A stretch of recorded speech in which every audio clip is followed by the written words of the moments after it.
আশা করি সবাই ভালো আছে। আমি তোমাদের বৈশাখী বলছি। আমার আরেকটি নিউ ব্লগে সবাইকে স্বাগত জানাই। সকালবেলা এই যে বেরিয়েছি, দেখতে পাচ্ছ, একদম যাব বাজারে।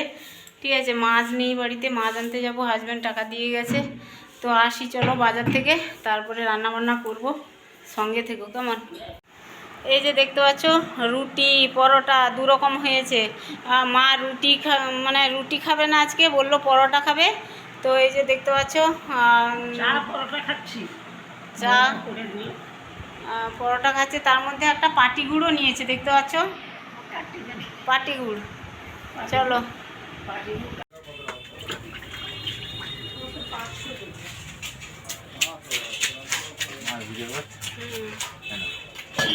একটু বড় এদিকে নিয়ে তেল রে।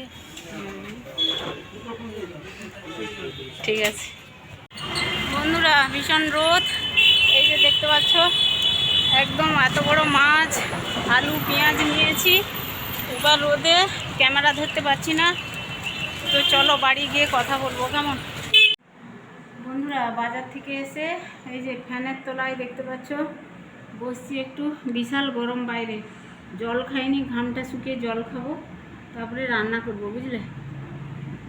খুব গরম, খুব গরম। দেখো বন্ধুরা, বাজার থেকে এসে একটু রেস্ট নিয়ে জামা কাপড় একটু চেঞ্জ করে তারপরে দেখো ডাইনিং রুমটা একটু পরিষ্কার করতে চলে এসেছি। আর গাছ টাছগুলোতে জল দেবো একটু, জানলাটা খুলে দিলাম। আর ডাইনিং রুমের খাটটা দেখতে পাচ্ছি এলোমেলো হয়ে পড়ে আছে, কিছুটা জামা কাপড় আগে ছিল, আর জামা কাপড়গুলো উপর ছাদে ছিল আর কি, তুলে নিয়ে এসেছি এগুলো। আর এই কম্বল দেখতে পাচ্ছ, গরম তো পড়েই গেছে অনেকটাই, শীত কবে চলে গেছে। আর এই কম্বল রাখা হচ্ছিল না, আমার ইচ্ছে হয়তো মনে হয় না, মনে হয়তো ইচ্ছে হয় না, এরকম একটা ব্যাপার। তো আজকে একদম শেষমেশ এই যে কম্বলগুলো ভরে দিচ্ছি। এই কম্বলগুলো না ভালো করে পরিষ্কার করে রোদে টোদে দিয়ে গোছানো আছে আর কি, শুধু রাখার ব্যাপারটা ছিল। আজকে একদম এই যে কম্বল রাখার জায়গাটা বের করলাম, মানে খুঁজে বের করলাম, দুটো বাঙ্কারে ছিল, বের করে তারপরে দুটো কম্বল রেখে দেবো আর কি। একটা কম্বল ভরে নিলাম, আর একটা কম্বল দেখো, এই পাতলা কম্বলটা শীতে গায়ে দিতে ভালো হয়। এই কম্বলটা আমার মা দিয়েছে আমার সবুজ বাবাকে, আমার ছেলেকে আর কি গায়ে দেওয়ার জন্য। আমার মা উত্তর ভারত গেছিলো যখন, তখন এই কম্বলটা এনেছিল আর কি। তো কম্বলটা আমার ছেলেকে দিয়েছি গায়ে দেওয়ার জন্য। ওই দেশের বাড়ি থেকে, মানে বাপের বাড়িতে টেনে টেনে নিয়ে এসেছি কলকাতার বাড়িতে, বুঝলে। তো যাই হোক, মা দিয়েছে, একটা স্মৃতি বলো, উত্তর ভারত গেছিলো একটা স্মৃতি। এটা গায়ে দিলে মনে হয় যে মা দিয়েছিল, আর দেখলেও মনে হয়। তো যাই হোক বন্ধুরা, দেখো এই যে মশারি দেখতে পাচ্ছ, আমার মেয়ে আর আমার শাশুড়ি মা ঘুমায় আর কি, এদের মশারি। এটা আমি ধুয়ে কেচে পরিষ্কার করে দিয়েছিলাম, চকচকে করে দিয়েছি। এই পিঙ্ক কালারের মশারিগুলো না, মানে হালকা কালারের মশারিগুলো বেশ ময়লা হয় তাড়াতাড়ি আর কি। তো যাই হোক, কয়েকদিন ধোয়া হয়নি, প্রায় 1 মাস 1.5 মাস হয়ে গেছিলো, তাও বেশি হবে আর কি। এরকম মশারি অতটা ধোয়া হয় না, বেডশিট যতটা ধোয়া হয় তাড়াতাড়ি করে, মানে 2-3 দিন অন্তর, কিন্তু মশারি ধোয়া হয় না। তো মশারি 3বার করে সার্ফে দিয়ে তারপরে সাবান দিয়ে ঘষতে মশারিটা পরিষ্কার হয়েছে, বুঝলে। তো মেয়ে একটু দাঁড়িয়েছিল সকালবেলা, মৌ যাবে কলেজে। আমি তাড়াতাড়ি মানে বাজারে গেছিলাম, কারণ রোদ উঠবে, তো রোদও উঠেছে বটে, সকাল সকাল তো রোদ উঠে যায়, আর তেমন গরম যেমন রোদ, এইরকম একটা ব্যাপার। তো মৌ দাঁড়িয়েছিল, মৌকে বললাম একটু হাতে পাতে লেগে পড়, জামা কাপড়গুলো গুছিয়ে দে, তাড়াতাড়ি আমার কাজকর্ম হয়ে যাবে আর রান্না হয়ে যাবে। মৌ কলেজে যাবে বলছে, বেরোবে। আর চলো আমি এগুলো গুছিয়ে নিই। আর ডাইনিং রুমের বেডশিটটাও কয়েকদিন যাবৎ চেঞ্জ হয়নি আর কি। এখানে অবশ্যই কেউ ঘুমায় না, তবে রান্না হয় বা বসে পড়ি কোনো সময়, একটু ফ্যান চলে, হাওয়া খাই আর কি। তো কয়েকদিন যাবৎ বেডশিটটা চেঞ্জ করা হয়নি, বেডশিটটাও আজকে চেঞ্জ করে দেবো। ডাইনিং রুমটায় একটু ঝেড়ে নেব আর কি, বেশ ময়লা হয়েছে, কয়েকদিন ঝাড়া হয়নি, তোমাদের মাঝে শেয়ারও করা হয়নি। তো একটু ঝাড়ু দিয়ে ঝেড়ে নেব। আর ধুলো প্রচণ্ডভাবে ধুলো পড়ে আর কি, কোথা থেকে ধুলো আসে। আর দেখো আমি বেডশিটটা তুলেও ভুল করেছি, বেডশিটটা থাকলে ভালো হয়, মানে পুরনো বেডশিটটা থাকলে ভালো হতো। এই যে গাছগুলো আগে নামিয়ে তারপরে বেডশিটটা তুললে ভালো হতো। তো যাই হোক, গাছগুলো এই যে নামাচ্ছি, মৌকে বললাম একটু হেল্প কর, তো তাড়াতাড়ি হবে, না হলে সেই খাটের থেকে আমাকে নেমে নেমে আবার এইগুলো রাখতে হবে। জানলাটা এত ধুলো পড়েছে, এত ধুলো পড়েছে, তো ঝাঁট দেবো, পরিষ্কার করব এগুলো। মাঝে মাঝে একটু মানে গাছগুলো তুলে তারপরে ঝাঁট দিয়ে পরিষ্কার পরিচ্ছন্ন করে রাখি আর কি। তো কয়েকদিন হয়নি এগুলো সময়ের অভাবে। আর দেখো এই যে গাছের পাতাগুলো কি একবারে শুকিয়ে গেছে, আর জলও শুকিয়ে গেছে বুঝলে। গাছগুলোতে মানে জানলার এদিকে আর জল দেওয়া হয় না, কখনো বারান্দায় জল দিই বা হচ্ছে বাগানে গাছ আছে বাগানে জল দিই, আর এইখানেও জল দিই, তবে এই গাছটা শুধু শুকিয়ে গেছে আর কি পাতা টাতা। তো মানি প্ল্যান্ট গাছেরও পাতা শুকিয়ে গেছে, কয়েকটা গাছের পরিচর্যা এই যে জানলার উপরে যেগুলো আছে সেগুলোই পরিষ্কার করে নেব। অনেক কটা আমাদের গাছ আছে এদিক সেদিক করে আর কি, তবে সব গাছগুলো তো একসঙ্গে আর পরিচর্যা করা হয় না। আজকে যেরকম ধরেছি ডাইনিং রুমের গাছগুলো আর কি, ডাইনিংটা পরিষ্কার করছি। আর এই যে কম্বলগুলো দেখতে পাচ্ছ, কম্বলগুলো আমার হাজব্যান্ড সেই বাংকারে তুলবে, আমার হাত পায় না বাংকারে আর কি, মই ঠেকিয়ে তারপরে গিয়ে বাংকারে তুলবে, একবারে রেখে দেবে আর কি। তো আবার পরের বছর শীতে আবার নামানো হবে, এই হচ্ছে ব্যাপার। দেখো গাছের পাতা টাতাগুলো পরিষ্কার পরিচ্ছন্ন করে নিয়েছি। মানি প্ল্যান্ট গাছেরও পাতা একেবারে মানে পেকে যাচ্ছিলো।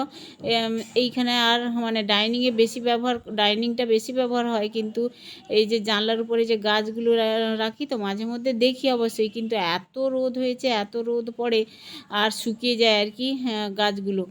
তো পরিষ্কার করে নিলাম, আর জানলার উপরে ভালো করে সুন্দর করে একদম রেখে দিলাম। মানি প্ল্যান্ট গাছগুলোর পাতাগুলো বড় বড় হয়ে গেছে, আর জানলার উপরে উঠছে দেখতে পাচ্ছ, বেশ ভালো লাগে গাছ টাছ থাকলে। কিন্তু আমার হাজব্যান্ড অত রুমের মধ্যে গাছ রাখতে দেয় না আর কি।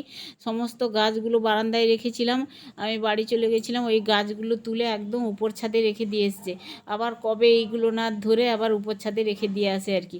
তো বলে মশা হয়, ওই জন্য মশার ভয়ে ও রেখে দিয়ে আসে, কিন্তু আমি জল টল পাল্টাই মাঝে মাঝে আর কি। কিন্তু হাজব্যান্ড অতটা পছন্দ করে না ঘরের ভিতরে গাছপালা। আমার আবার গাছপালা বেশ ভালো লাগে রাখতে। তো যাই হোক, সবার পছন্দ তো সমান নয় না। আর এখন দেখো এই যে কাঁচা ধোয়া বেডশিটটা আমি এই রুমে পাতিয়ে দিচ্ছি, আর ওই বেডশিটটা পরে ধুয়ে দেবো, কেচে নেবো আর কি। আর এই বেডশিটটা বেশ ভালোই লাগে, গত বছর সেলে কিনেছিলাম জানো তো, তোমাদের মাঝে শেয়ার করেছিলাম আমরা ওই চ্যানেলে, যেই চ্যানেলটা ডিলিট হয়ে গেছিলো আবার পেয়েছি আর কি। আমার বেশ এখন ভালো লাগে বন্ধুরা, চ্যানেল পেয়ে আমি বেশ ভালো আছি এখন, খুশি, খুবই খুশি। ইউটিউবকে ধন্যবাদ জানাই। আমি মাঝে মাঝে ভাবতাম যে আমার চ্যানেলটা ফিরে পাবো তো, তোমাদের ভালোবাসায় ভগবানের আশীর্বাদে অবশ্যই পেয়েছি বুঝলে। আবারও সেই চ্যানেলে ভিডিও দিই, কম বেশি ভিডিও দিই, বেশ ভালো লাগে আর কি। আর কি বলবো আর বন্ধুরা, এতটাই মন খারাপ হচ্ছিল। আর তোমরা অবশ্যই জানো আমি কতটা কষ্ট পেয়েছিলাম আমার চ্যানেলটা চলে যেতে, আবার এই চ্যানেলটা শুরু করেছি। তোমাদের অবশ্যই ভালোবাসা আস্তে আস্তে পেয়েছি, আর পাচ্ছিও, ঠিক আছে। তো এই চ্যানেলটাও ভিডিও দিচ্ছি, আবার ওই চ্যানেলে ভিডিও দিচ্ছি, আমার কাজটাও অনেকটাই বেড়ে গেছে, আর ব্যস্ততা অনেকটাই বেড়ে গেছে বুঝলে। দুটো চ্যানেলে ভিডিও দেওয়াতে অনেকটাই ব্যস্ততা বেড়ে গেছে। দেখো একদম ডাইনিং রুমের বেডশিটটা পাল্টে বিছানাটা একদম পাতিয়ে নিলাম, সুন্দর করে নতুন বেডশিট পাতিয়ে দিয়েছি, কাঁচা ধোয়া বেডশিট আর কি। আর এখন খাটের তলায় ঢুকে এই যে দেখতে পাচ্ছ আমি ঝাঁটা দিয়ে সমস্ত ময়লা বের করেছি আর কি খাটের তলা থেকে, আর টেবিল সরিয়ে সমস্ত কিছু পরিষ্কার করব। আর আমার ছেলে মেয়ে ব্যাডমিন্টন খেলে ছাদের উপরে ব্যাডমিন্টনটা রেখে দিয়ে আসলেই হয়, আর নিয়ে চলে আসবে নিচে, দিয়ে খাটের তলায় সমস্ত কিছু ভরে দেবে আর কি। তো এখন অনেক ময়লা বেরিয়েছে, ময়লাগুলো ঝাড় দেবো, আর সেই টেবিলটা একটু পরিষ্কার করব। টেবিলটাও অনেক দিন যাবৎ পরিষ্কার হয়নি, তোমাদের মাঝেও শেয়ার করিনি। আর এই ডাইনিংটা অনেক দিন বাদে পরিষ্কার করছি আর কি, আর ভালো লাগছিল না। আর গরমের সময় বা শীতের সময় দেখবে, বা যে কোনো সময় ঘর যদি পরিষ্কার পরিচ্ছন্ন থাকে না, বেশ ভালো লাগে মনটা। আর ধুলোবালি তো জমেই থাকে, এগুলো পরিষ্কার করতে হয় মাঝে মধ্যেই আর কি, সব সময় না হোক, সপ্তাহে একদিন পরিষ্কার করলেও এগুলো পরিষ্কার পরিচ্ছন্ন থাকে। তবে আমার সপ্তাহ কি 1 মাস হয়ে গেল পরিষ্কার করিনি ডাইনিং। আর কি বলো তো, দেশের বাড়ি গেছিলাম, এসে ভীষণ পরিশ্রম হয়েছে, মানে বাস জার্নি করে আবার ওখানে গিয়ে একটা জায়গায় থাকতে থাকতে অভ্যেস হয়ে যায়, আবার একটা জায়গায় গেলে দেখবে ঘুম টুম তেমন হয় না, কেমন শরীরে অস্বস্তি লাগে, আবার এসে একটু পরিশ্রম হয়, যখন তখন ঘুম এসে যায়, ঘুমিয়ে পড়ি বুঝলে। তো যাই হোক, হ্যাঁ এখন আজকে সকালবেলা সকাল বাজারে গেছিলাম, হাজব্যান্ড কয়েকদিন ধরে বলছে বাজারে গিয়ে মাছ ফাছ নিয়ে আসো, 2-3 দিন মাছ তেমন ছিল না বাড়িতে। তো যাই হোক মাছ নিয়ে এসে রেখে দিয়েছি, আজকে আর কোনো চিন্তা নেই, মাছটা ধুবো কলপাড়ে গিয়ে আর কি। জলও এসে গেছে আর তাড়াতাড়ি করছি আর কি। ডাইনিংটা একেবারে ঝাড় দিয়ে পরিষ্কার করে নিয়েছি। আর ঝাড় দিয়ে ঘর মুছলে না বেশ ভালোই ঘর মোছা হয়, পরিষ্কার হয় আর কি। কিন্তু ঝাড় না দিলে সে ঘর মোছার থেকে না মোছাই ভালো। ধুলো ময়লা বসেও যায় বিশেষ করে আর কি। এই জন্য পরিষ্কার করে যদি ঝাড় দেওয়া যায় তারপরে ঘর মোছা যায়, ঘরটা ভালোই পরিষ্কার থাকে। তো এখন আমি ডাইনিংটা ভালো করে পরিষ্কার করে নিয়েছি। আর খাটের তলায় দেখো একদম মানে লাঠি দিয়ে খাটের তলাটা একেবারে মুছে নিচ্ছি। ভীষণ ময়লা হয় খাটের তলা আর কি। খাটের তলা পরিষ্কার করে রাখলে ভালো হয় সব সময়। কিন্তু এই ডাইনিং রুমে আমি অনেক দিন যাবত তোমাদের বললাম পরিষ্কার হয়নি, প্রায় 1 মাসের কাছাকাছি আর কি পরিষ্কার পরিচ্ছন্ন করছিলাম না। আজকে একেবারে মানে সময় পেয়েছি, তো বাজার করে নিয়ে এসেছি সকাল সকাল গিয়ে, তারপরে সময় পেয়েছি আজকে ডাইনিং রুমটা পরিষ্কার করে নিচ্ছি। সকালবেলা না আমাদের রুম টুমগুলো বারান্দার ঘরটর সমস্ত কিছু পরিষ্কার করে নিয়েছি। বেডশিট টেডশিট মানে ঝাড়া মোছা সেগুলো হয়ে গেছে। শুধু ডাইনিং রুমটা কয়েকদিন যাবত ধুচ্ছিলাম না, আজকে পরিষ্কার করছি আর কি। তো ঝাঁট দিয়ে তারপরে দেখো লাঠি দিয়ে ঘরটা মুছে নিচ্ছি। আর ভাবছিলাম হাত দিয়ে মুছে নেবো আর কি। হাত দিয়ে মুছলে না কী হয় বলো তো, কোমরে ব্যথা করে, হাতও ব্যথা করে। লাঠি দিয়ে যতটা সহজ হয় ঘর মুছতে, কিন্তু হাত দিয়ে পরিশ্রমটা বেশি হয় আর কি। ওই জন্যই লাঠি দিয়ে মুছছি। কিন্তু হাত দিয়ে পরিষ্কার করলে ভালো হয়, একটা কাপড় দিয়ে পরিষ্কার করলে না ভীষণ পরিষ্কার হয় লাঠির তুলনায়, আমার যেটা মনে হয় আর কি। জানি না তোমাদের কি মনে হয়, আমার তো মানে হাতে ভালো পরিষ্কার হয় মনে হয়, লাঠিতে অতটা ভালো পরিষ্কার হয় না, কিন্তু পরিশ্রম কম হয়। ঠিক আছে, তো চলো ডাইনিংটা একটু মুছে নিলাম, জিনিসপত্র সমস্ত কিছু গুছিয়ে নিয়েছি। আর কম্বলগুলো আমার হাজব্যান্ড ওই বাঙ্কারে রাখবে আর কি পরে মই দিয়ে, আমি অতটা মানে আমার হাত পাবে না, ওই জন্যই আর কি। তো এখন টেবিল সরিয়ে সমস্ত কিছু মুছে নেব। ওদিকে জলও চলে এসেছে, কিছুক্ষণ আগেই জল এসেছে, 11টা বেশি হয়ে গেছে আর কি। 11টার সময় টাইম কলের জল আসে। নিচে যাব, কিছু জামা কাপড় আছে ওগুলো ধোবো, কাচাকুচি করবো, রেগুলার জামা কাপড়, মাছ ধোবো, রান্না করব। ঠিক আছে, রান্না করার পরে তারপরে স্নান করব আর কি। তো যাই হোক চলো, এখন ঘর দুয়ার মুছে নিলাম সুন্দর করে। আর ঘর দুয়ার পরিষ্কার থাকলে দেখবে মনটাও ভালো থাকে। এখন চলে এসেছি, দেখো এই যে মাছ নিয়ে এসেছিলাম বাজার থেকে, 2.5 কেজি রুই মাছ, 2.5 কেজির বেশি আছে বুঝলে। 250 টাকা করে মাছ নিয়ে এসেছি রুই মাছটা। আর কেটে কুটে নিয়ে এসেছি বাজার থেকে, এখন ভালো করে ধুয়ে নিয়ে আসবো কলপাড় থেকে। তো চলো কলপাড়ে যাই, ধুয়ে নিয়ে আসি, তারপরে তোমাদের মাঝে শেয়ার করব। এই যে দেখতে পাচ্ছ বন্ধুরা, খুব সুন্দর করে মাছটা ধুয়ে নিয়ে এসেছি 3-4 বার করে, আঁশ টাঁশ ছাড়িয়ে একদম। অবশ্যই ওই ছেলেটা আঁশ টাঁশ ছাড়িয়ে দিয়েছে পরিষ্কার করে। মাছের তেলটা রান্না করব একটু, আর দুবেলার মতো মাছ বের করে নিয়েছি। আর এই মাছগুলো যে রেখে দেবো এখন কৌটোতে, ফ্রিজে রেখে দেবো। সব মাছ তো রান্না করব না, আর দুবেলার মতো মাছ বের করে নিয়েছি, এগুলো আবার কালকে রান্না করব আর কি বের করে। তো দেখো মাছটা ভীষণ টাটকা মাছ, আর খেলে তো বোঝা যাবে টেস্ট কেমন হয়েছে। তবে খেয়েছি, এটা তো পরে ভয়েস দিচ্ছি। মাছটা কিন্তু দুর্দান্ত টেস্টি হয়েছিল বুঝলে, দুর্দান্ত টেস্ট। এত বড় মাছ টেস্ট তো হবে, জ্যান্ত মাছ রুই মাছ, আর আমাদের বাড়ি রুই মাছটাই বেশি পছন্দ করে আর কি। তো যাই হোক বন্ধুরা, দেখো মাছের মাথা দুভাগ করে রেখে দিলাম, একটা কৌটো পরের দিন নামাবো, আবার একটা কৌটো পরের দিন নামাবো, হয়ে যাবে। 2-4 দিন তো হবেই, একদিনে তো আর খাওয়া হবে না এত বড় মাছ। তো 5 জন মেম্বার দুবেলা করে 10 পিস খেলে শেষ হয়ে যাবে, মানে 3-4 দিনে আর কি। আর এখন দেখো এই যে ফ্রিজের ভিতরে তোমার বরফ জমে গেছে, এইগুলো না নামালে এই কৌটোগুলো ভরা যাবে না, যেহেতু গরম ভীষণ পড়েছে না। আমি ডিপ ফ্রিজে এরকম মাছ রেখে দিই, ভালো থাকে আর কি ডিপ ফ্রিজে মাছ। কোনো সময় ইচ্ছে হলো না মাছ রান্না করতে, রান্না করলামই না, থাকলো। আর এই থালকুনি পাতা বের করলাম, থালকুনি পাতা রান্না করব। আর বাঁধাকপিটা আছে কালকে করব, বাঁধাকপি আজকে করব না, শুধু থালকুনি পাতা করব। এখন দেখো লবণ হলুদ মাখিয়ে নিয়েছি মাছে। এই যে মাছের তেলটা কড়াইতে দিয়ে দিলাম, কোনো তেল দেবো না, মাছের তেল থেকেই অবশ্য অনেক তেল বেরোবে। আর এই কড়াইতে বসিয়ে দিচ্ছি মাছ ভাজা আর কি, সমস্ত মাছ ভেজে নেব। আর যা গরম পড়েছে বন্ধুরা, আমরা তো টক খেতে ভালোবাসি, মাছের টক, একটু আমচুর দিয়ে টক করব।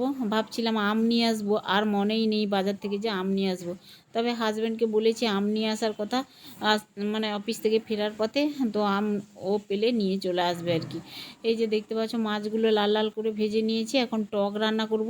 আমরা টক খেতে ভালোবাসি, আর এই রোদে না টক খেলে মুখে রুচি বাড়ে, ভালো লাগে খেতে। কুমড়ো একটু ছিল, কুমড়ো দিয়ে সর্ষে ফুটিয়ে এই যে আমচুর দিয়ে টক করছি। আর মশলার মধ্যে দিচ্ছি দেখো এই যে তোমার সর্ষে বাটা দিয়ে জল দিয়ে পরিমাণ মতো, আর লবণ তো দিয়ে, লবণ তো দেবই, আর হলুদ দিয়েছি আগে, এখন লঙ্কার গুঁড়ো দিলাম আর লবণ দিলাম আর কি। টক করতে ভীষণ সোজা, কোনো পেঁয়াজ টেঁয়াজ দিতে হলো না, একটু সর্ষে ফোড়ন দিয়ে ব্যাস ফুটিয়ে নেব একটু, তা ফুটে যাবে, তারপরে গিয়ে মাছগুলো দেব। আর এখানে দেখো বন্ধুরা, আমি এই যে মাছের তেলটা পেঁয়াজ লঙ্কা দিয়ে ভেজেছি, আমার ছেলে মেয়ের ফেভারিট খাবার, ভীষণ ভালোবাসে গরম ভাতে। আর এই তেলগুলো তেতো হয় না, বেশ টেস্ট হয় আর কি। একটা মাছের তেল দেখতে পাচ্ছ কতটা হয়েছে, অনেকটাই বড় মাছ তো, প্রায় 2.5 কেজির বেশি রুই মাছ আর কি। আর এখন দেখো মাছের টকটা ফুটে গেছে, এখন 4 পিস মাছ দিয়ে দেবো। আমার হাজব্যান্ড টক খেতে অতটা পছন্দ করে না, তবে একটু একটু খায় আর কি। আর 4 পিস 4 জনের জন্য, ছেলে মেয়ে আমি আমার শাশুড়ি মা খাবো। আর রাত্রে যদি একটু টক থাকে তো থাকে, না হলে নেই, শেষ হয়ে যাবে। আর এটা হচ্ছে থালকুনি পাতার চচ্চড়ি, আলু বেগুন দিয়ে রান্না করেছি, তো এটা হতে থাক। চলো তোমাদের মাঝে একটু কথা বলি। বন্ধুরা, এই যে রান্না কমপ্লিট হতে যায়, টক হয়ে গেছে, এখন থালকুনি পাতা চচ্চড়িটা বসছে আর কি। আর ভীষণ ঘেমে গেছি বুঝলে, প্রচণ্ড ঘাম দিচ্ছে, বাজার করা, রান্না করা, ঘরের কাজকর্ম, বাবা এই গরমে হ্যাঁ পুরো হাঁপিয়ে যাচ্ছি বুঝলে। তো যাই হোক, রান্না হচ্ছে, আমি একটু স্নান করে নিই। সকালে একবার স্নান করেছি, আবার স্নান করতে হবে। বউ গেছে কলেজে, চলে আসবে, খাওয়া দাওয়া করবে। সবুজও টিউশন পড়তে গেছিলো, চলে এসছে। আর চলো খাওয়া দাওয়া করবো, তার আগে স্নান টান করে আসি। দেখো স্নান টান করে চলে এসেছি, সবার ভাত বেড়ে নিয়েছি, পেঁয়াজ লঙ্কা টক দিয়ে ভালো লাগবে খেতে। আর এখানে হচ্ছে থালকুনি পাতার চচ্চড়ি, আলু বেগুন দিয়ে করেছি। আর মাখো মাখো করে রুই মাছের কুমড়ো দিয়ে আমচুর দিয়ে টক হয়েছে, দেখতে পাচ্ছ লোভনীয় বেশ খাবারগুলো। আর এখানে তো মাছের তেলের চচ্চড়ি আর কি। তো চলো খাওয়া দাওয়া করি। আর সবাই খাওয়া দাওয়া করছি, আমার ছেলে আজকে নিচে বসেছে খেতে বুঝলে, উপরে বসেনি, খালি গায়ে আছে। আর চলো খাওয়া দাওয়া করি গল্প করতে করতে। আর আমার ভিডিওটা এখানে এন্ড করে দিচ্ছি। খেতে খেতেই ভিডিওটা ভালো লাগলে লাইক কমেন্ট শেয়ার করে সাবস্ক্রাইব করে আমার পাশে থেকেও। দেখা হচ্ছে নতুন ভিডিও নিয়ে।